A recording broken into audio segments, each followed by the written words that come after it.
Thank you so much, Sam. Our offering this morning will go to support the works and ministries of this community. You can give online by pressing the donation button in the order of service or on our website.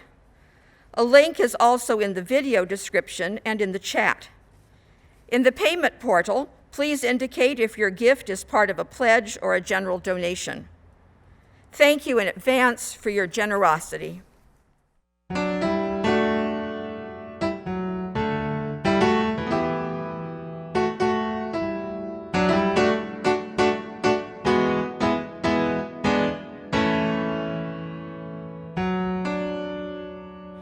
We will rise together, we'll be wise together. We will watch the winter turn into the spring together. We'll hold hands together, we will band together. We'll breathe in and out as one, and we will rise, rise, rise. Our hearts will pound as one, and we will rise, rise, rise. Millions rose upon their feet as they marched into the street to stir their souls and make their voices heard. In our cities, large and small, young and old answered the call to show the world the best side of America. We will rise together, we will rise together. We'll watch the winter turn into the spring together. We'll hold hands together, we will band together. We'll breathe in and out as one, and we will rise, rise, rise. Our hearts will pound as one, and we will rise, rise, rise. We must not yield to fear, we must keep our message clear. We must rise above the darkness to where our love lights beam. We must protect the rights of all within our sight.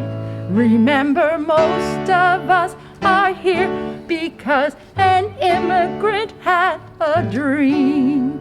We will rise together, we'll be wise together. We will watch the winter turn into the spring together. We'll hold hands together, we will band together. We'll breathe in and out as one, and we will rise, rise, rise. Our hearts will pound as one, and we will rise, rise, rise. How beautiful.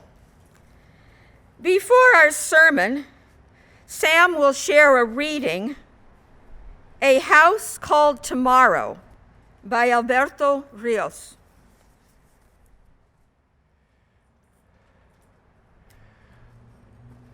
You are not 15 or 12 or 17. You are 100 wild centuries, and 15 bringing with you in every breath and in every step everyone who has come before you, all the yous that you have been, the mothers of your mother, the fathers of your father.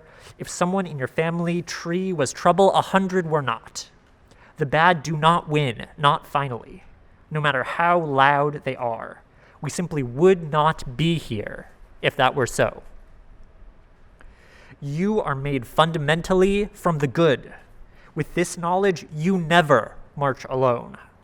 You are the breaking news of this century. You are the good who has come forward through it all, even if so many days you feel otherwise.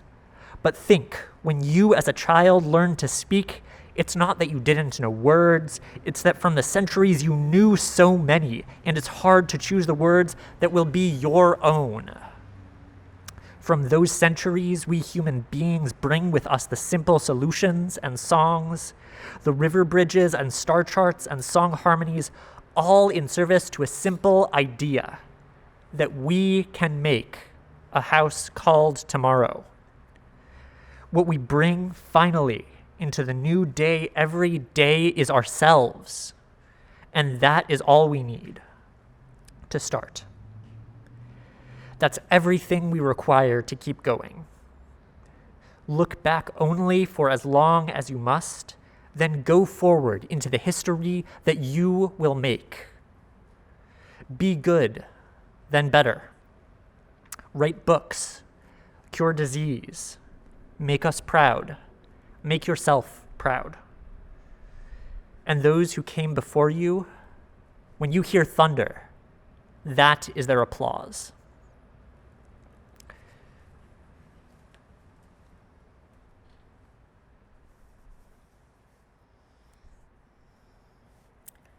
What do we do when we're under attack? What do we do? Act up, fight back. I don't need to remind anyone that we are living in weird times. I prefer saying weird to hard and troubling. Why? I'm reminded of an old joke about the economy. A recession is when your neighbor loses their house. A depression is when you do. I refuse to be one of those people who notice hardship and trouble only when they hit home. After all, recessions and depressions are not new. Murders by racist police and white supremacist thugs are not new. Poverty and income inequality are not new. Efforts to destroy essential public services, such as the post office, are not new. Demanding that people work under unsafe conditions is not new. Authoritarianism, corruption, and voter suppression are not new. Wildfires and hurricanes are not new. Pandemics are not new, even though most of us haven't experienced one before. Though they may feel new to some of us, such hardships have been business as usual for the global majority. Thus, there is nothing new about resistance either. And yet, these weird times are new. And it's not just because we are being hit with so many attacks simultaneously. Climate change poses an imminent and existential threat to humanity as a whole that wasn't there historically, even during the greatest plagues and genocides. Of course, some of us are far less threatened by current events than others. Yet none of us can speak of future generations as a predictable given. Human survival depends on creating social, economic, and political systems that can address the magnitude of our many problems and that will work justly and effectively for the vast majority. That's a pretty tall order, and it's going to have to be done very quickly. And at least for now, within the social restrictions of a pandemic, artificially prolonged by government sabotage and irresponsible individualism. The decade of the 2020s will be a game changer, and I don't want it to be game over. Different nations, races, and cultures have faced game over, but never before has humanity faced a global deadline, ultimately affecting everyone. Resistance to the attacks we are facing is absolutely necessary. However, by nature, resistance is reactive, and it is for naught if we fail to build something new, grounded in our most positive visions of justice, equity, compassion, and sustainability. As the labor song Solidarity says, and Sam quoted, "We can bring to birth a new world from the ashes of the old." Can we? It's not easy to create a new world when buried over our heads in the ashes of racism, greed, apathy, and resignation. Thus, there is a new urgency to resistance and a growing willingness to go beyond the limitations of past activism. Here we are on Labor Day in the year 2020, a year when we are viewing the past with corrective lenses, seeing, some of us for the first time, the price of all that has been overlooked. Yet, all along, though none of us can ever see the whole picture, there have been those who saw enough not only to resist, but also to imagine a world where injustice is impossible. Among those forces was organized labor. And though unions vary greatly in their commitment to social justice, both currently and historically, overall, the labor movement has been a force for good, aligned with our UU principles. Moreover, organized labor has one thing most of us do not, even if we think we do, and that's power. Systems don't work if their workers stop working. The pandemic is proving many workers are indeed essential to the most basic functioning of society, revealing their hidden power. However, like other progressive social movements in the US, labor needs to stop conceding to its enemies that their systems, and I would include our two-party political structure, are inevitable, indestructible, and at least partially desirable. With all of these attacks hitting us, it's time to say no. The way we have been living is not sustainable, yet alone desirable. It's unraveling before our eyes. It will be replaced, like it or not. With what? That will be determined by the quality of our resistance and the strength of our vision. So what do we do when we're under attack? What do? Act up, fight back. And in case you were wondering, here's the positive, inspirational part of this sermon. A lot of us are acting up and fighting back. Something has shifted over this last year. How about sports? Who'd have thought last Labor Day that Black Lives Matter would be a slogan painted on professional basketball courts and worn on jerseys by athletes of all races? Pro athletes are hard to replace, and their work, while not essential, supports a significant segment of the economy. Thus, when they choose to organize, they have real power, even the power to go beyond their union contracts, shutting down games with wildcat strikes. They have leverage. Thanks to their demands, stadiums during the pandemic may now become easily accessible, relatively safe polling places. Automatically, their message of anti-racist solidarity is reaching millions of other workers across the political spectrum with the potential to change many hearts and minds. Demographics most of us cannot access. Even a small shift in voting could change the outcome of the coming election. But we don't have to be part of an elite sector of society to make a difference. What we need is sustained, disciplined, collective action. And that has always been the message of the labor movement. What force on earth is weaker than the feeble strength of one? But the union makes us strong. Why do most schools remain closed, even with so much pressure to reopen? Because teachers, empowered by last year's successful Red for Ed strikes, threatened to go out to protect themselves and their students from COVID-19.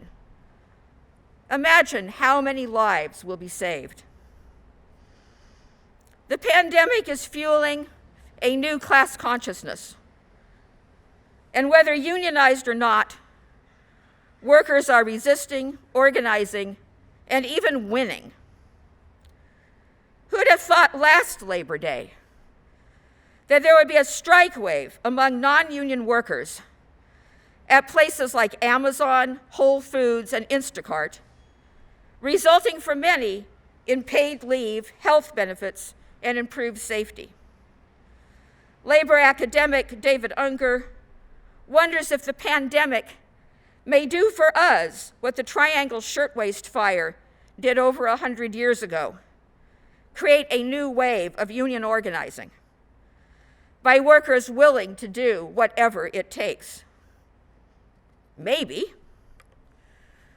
One thing for sure, with so many attacks and the incentive of partial victories, more workers will be acting up and fighting back and joining unions.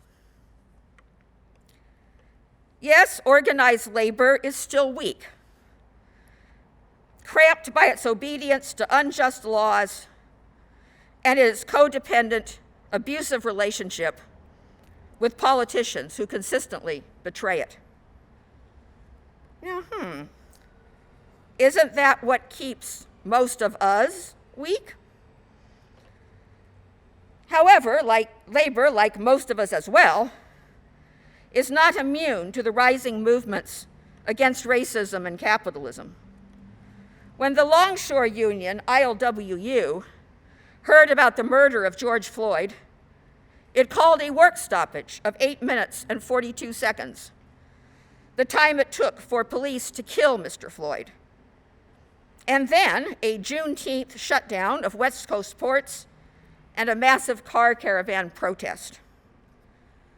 The ILWU has a long history of racial justice actions.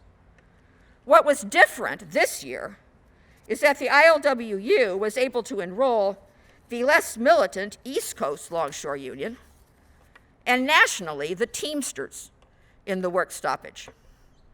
Says Clarence Thomas, AKA the good Clarence Thomas, past president of ILWU Local 10 in Oakland, fighting police murders and white supremacy is a class question.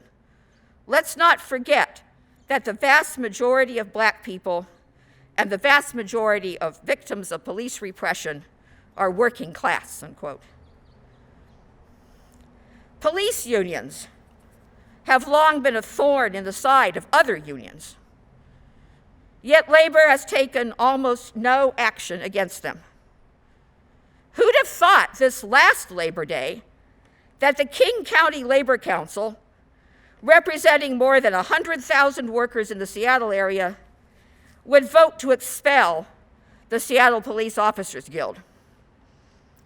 Or that the LA School District, the nation's largest, would cut its police budget by 35%, directing the savings to school social services, after weeks of protest and a vote by the LA teachers to demand eliminating the police entirely. Similar efforts are taking place in many cities, including San Francisco and Oakland. What do we do when we're under attack? What do we do? Act up, fight back. Thankfully for all of us, to quote Sam's excellent reflection, solidarity doesn't mean that everyone has to participate in the same way. There is no shortage of ways to act up and fight back. Each of us must find the ones we can do best. As Alberto Ríos so eloquently writes, look back only for as long as you must, then go forward into the history you will make. May we make our descendants proud. Thank you.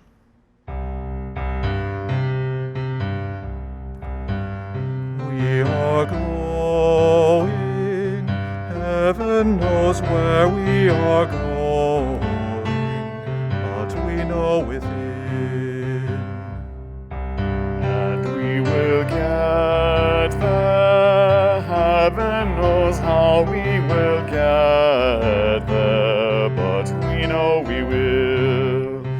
It will be hard, we know, and the road will be muddy and rough, but we'll get there. Heaven knows how we will get there, but we know we will.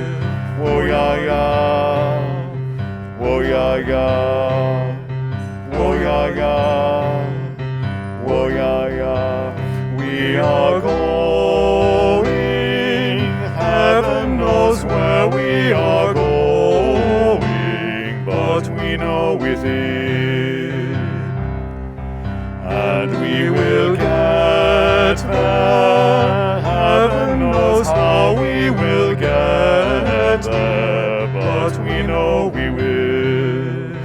Woyaya, woyaya, woyaya, woyaya, woyaya, woyaya, yaya, woyaya, yaya, woyaya, yaya, woyaya, yaya.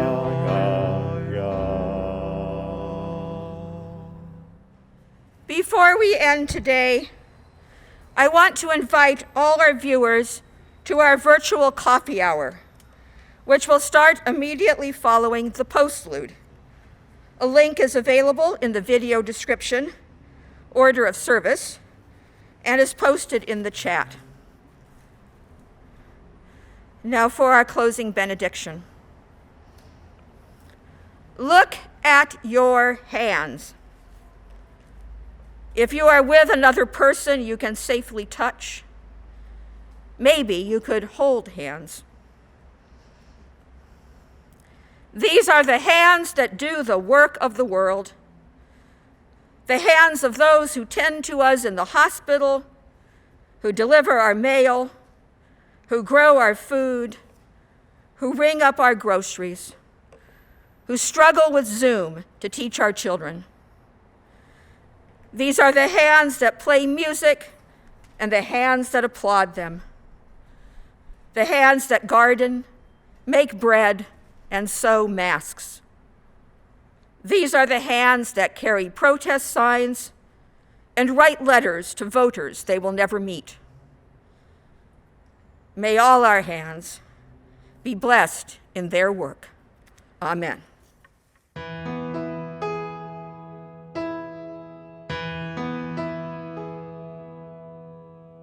There ain't no way they can ever keep us down. Oh no.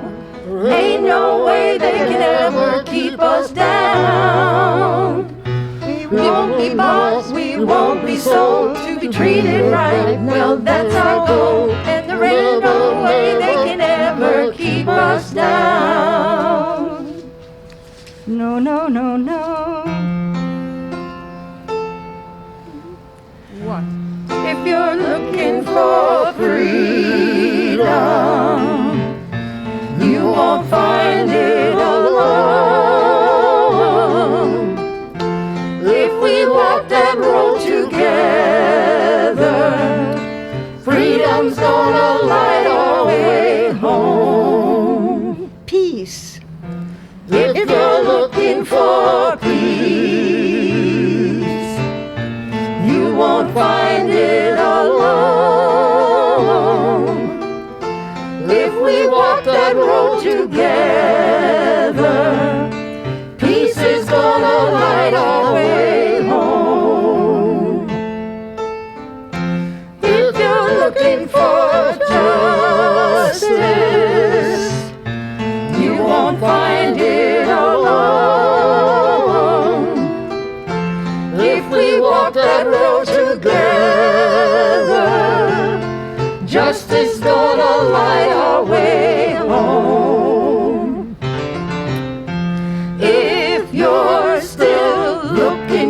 freedom. You won't find it alone. If we walk that road together, freedom's gonna light our way. Justice gonna light our way. Freedom's gonna